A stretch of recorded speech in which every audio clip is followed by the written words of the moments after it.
क्यों, मतलब नैनो ही क्यों चुने? कोई पहले तो इसको मैं इसलिए अदर स्टेट का आता है तो मना करना पड़ता है। बहुत बड़ी बात है।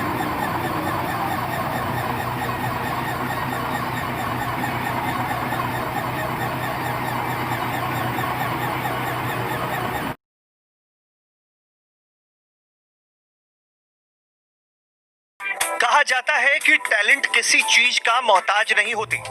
एक ऐसा ही टैलेंट देखने को मिला है बिहार के छपरा जिले में। छपरा से एक वीडियो वायरल हो रहा है जिसमें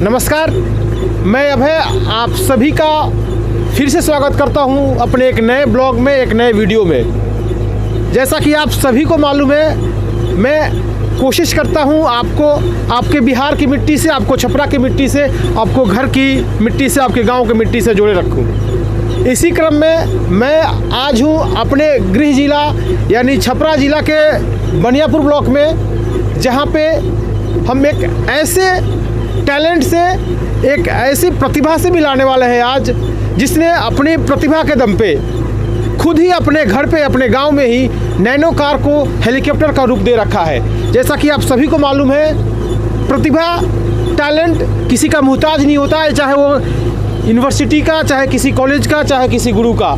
जी हाँ, मैं बात कर रहा हूँ, आप सभी ने देखा भी होगा आज तक पे या बहुत सारे न्यूज़ चैनल्स पे इनके बारे में जिक्र किया गया, इनकी वीडियो को काफ़ी पसंद किया गया। तो मैंने सोचा आखिर मैं भी क्यों नहीं इनसे जाके बात करूं कि आखिर यह क्या इरादा लेके, क्या मकसद से, किस उद्देश्य से इस नैनो गाड़ी को हेलीकॉप्टर का रूप दे रखा है, जो आज यह छपरा ही नहीं पूरे बिहार में एक खासे प्रचलित नाम है। जी हाँ, मैं बात कर रहा हूँ मिथिलेश जी की।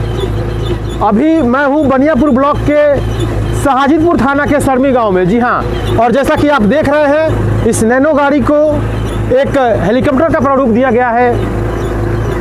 और आज हम बात करेंगे इसके निर्माता, इसको बनाने वाले, इसकी कल्पना करने वाले, अपने कल्पना को इस धरती पे मूर्त रूप देने वाले, अपने उस सोच को धरातल पे उतारने वाले मिथिलेश जी से।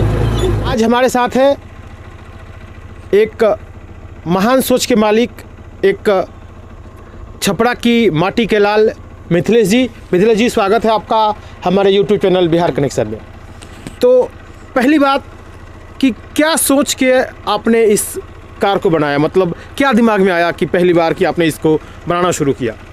सर, मेरा पहले से सोच था कि मैं अपने हाथों से हेलीकॉप्टर बनाऊं, तो वो तो सोच अभी पूरा फ़िलहाल हुआ नहीं है, थोड़ा पैसे के अभाव में, क्योंकि उस पर लागत खर्च बहुत ज़्यादा आएगा और कितना आएगा ये मैं भी नहीं कर सकता हूँ।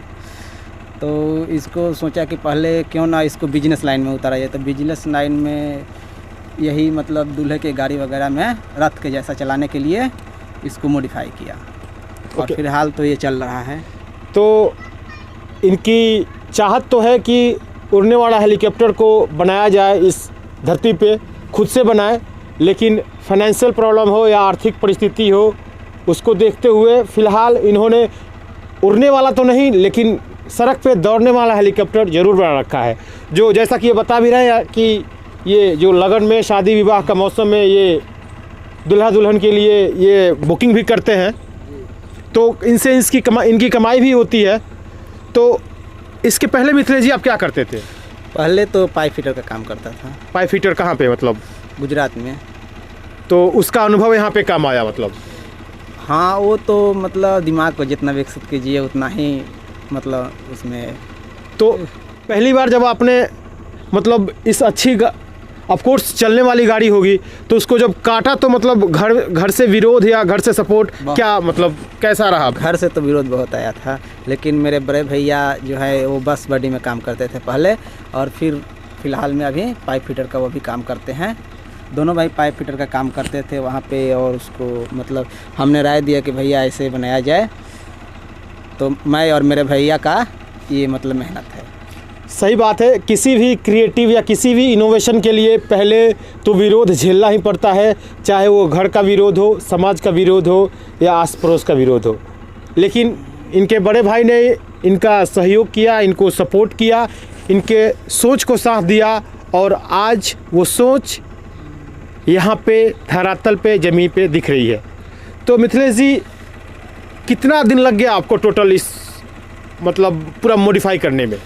इसमें तो काफ़ी ज़्यादा दिन समय लग गया, मेरे सोच से ज़्यादा दिन समय लग गया, क्योंकि नया मतलब काम था जी, नया काम तो था जी। उसमें अनेकों गड़बड़ियाँ आएगी, उसमें सामान भी बहुत नुकसान हुआ, तो इम्प्रूव भी करते गए साथ हाँ, साथ। जी जी, उसमें तो छोड़ने वाले थे नहीं, चाहे ये जैसे भी चले।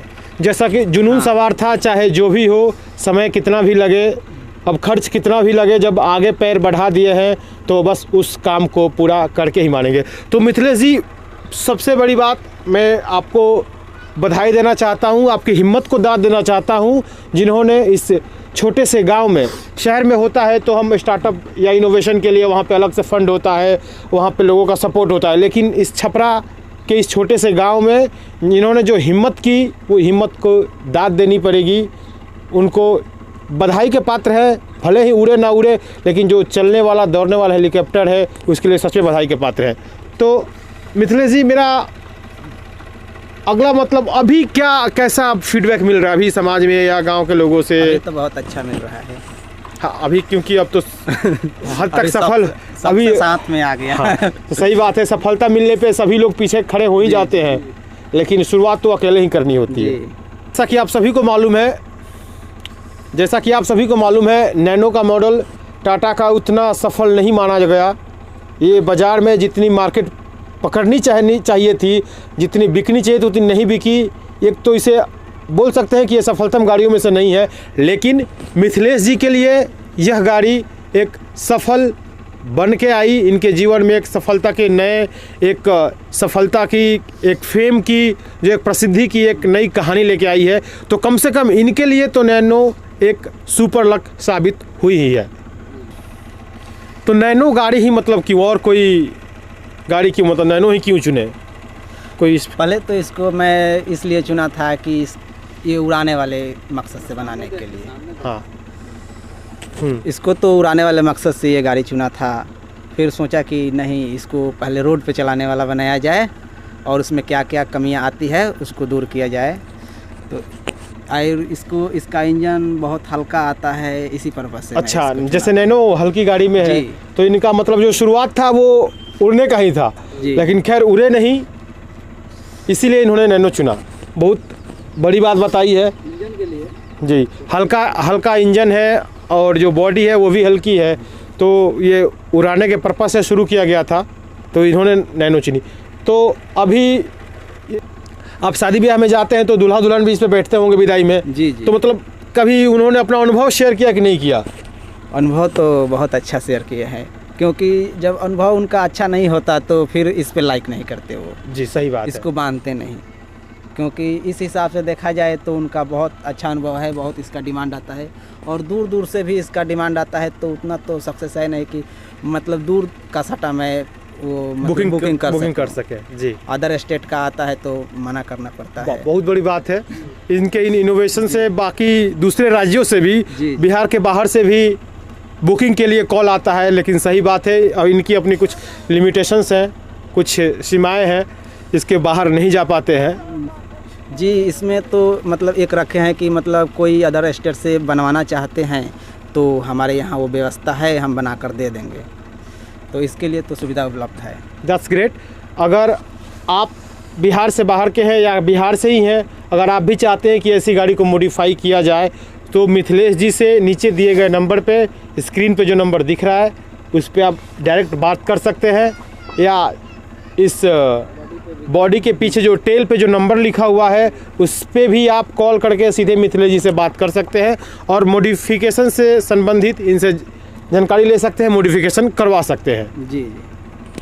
तो अभी शादी ब्याह में रथ तो पुरानी बात हो गई, अब ज़माना है हेलीकॉप्टर पे दुल्हन की विदाई का। तो ये बहुत बड़ी बात है हमारे छपरा के लिए कि हमारे छपरा में, हमारे इस आस पड़ोस में इतने महान सोच के, इतनी महान प्रतिभा है। तो मिथिलेश जी, अब ये तो आपका सफलतापूर्वक भगवान के आशीर्वाद और आपकी मेहनत के बदौलत सफलतापूर्वक ये गाड़ी आपकी सड़क पे दौड़ रही है।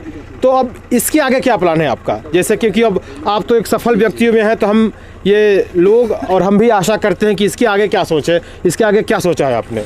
इसके आगे तो पहले आपसे बताए कि वही उड़ने वाला, अच्छा, मतलब उड़ने वाला प्लान, मतलब अब इसको कार को उड़ने वाली कार बनाना है। जैसा कि आप सभी को मालूम ही होगा कि आजकल बिहार में गोपालगंज में एक हेलीकॉप्टर बन रहा है, जिसे बिहार हेलीकॉप्टर, जो सोशल मीडिया पे, यूट्यूब पे काफ़ी ट्रेंड कर रहा है। यहाँ से मात्र 35 किलोमीटर दूर है गोपालगंज में। जी हाँ, वहाँ भी हम समय मिलेगा तो चलेंगे, देखेंगे। तो हमारे बिहार में प्रतिभा की कमी नहीं है। आज ये दौड़ने वाली हेलीकॉप्टर है, आगे उड़ने वाला भी बन रहा है, और जैसा कि मिथिलेश जी बता रहे हैं, इसके आगे ये उड़ने वाले हेलीकॉप्टर बनाने का भी प्लान कर रखे हैं। मैं मिथिलेश जी से, आप युवाओं के लिए, इस समाज के युवा वर्ग के लिए कोई संदेश लेना चाहूँगा। मिथिलेश जी, हमारे इस युवा वर्ग के लिए, हमारे यूथ के लिए क्या संदेश है आपके पास, या क्या कहना चाहते हैं? सर, संदेश तो यही है कि मतलब कोई भी आप सपना देखिए तो उसको पूरा करने का पूरा जज्बा रखिए और पीछे मत हटिए कभी भी। क्योंकि अगर पीछे मतलब दूसरे का बात सुनेंगे तो दूसरा तो मतलब पैर खींचेगा ही खींचेगा, और वो मतलब उससे आपका मनोबल टूटेगा, तो फिर तो कभी भी आप मतलब कोई मुकाम हासिल नहीं कर सकते हैं। तो बस काम पे फोकस डालिए। दूसरा क्या कह रहा है कि मतलब आपके निगेटिव सोच दे रहा है, तो उस पे ध्यान मत दीजिए।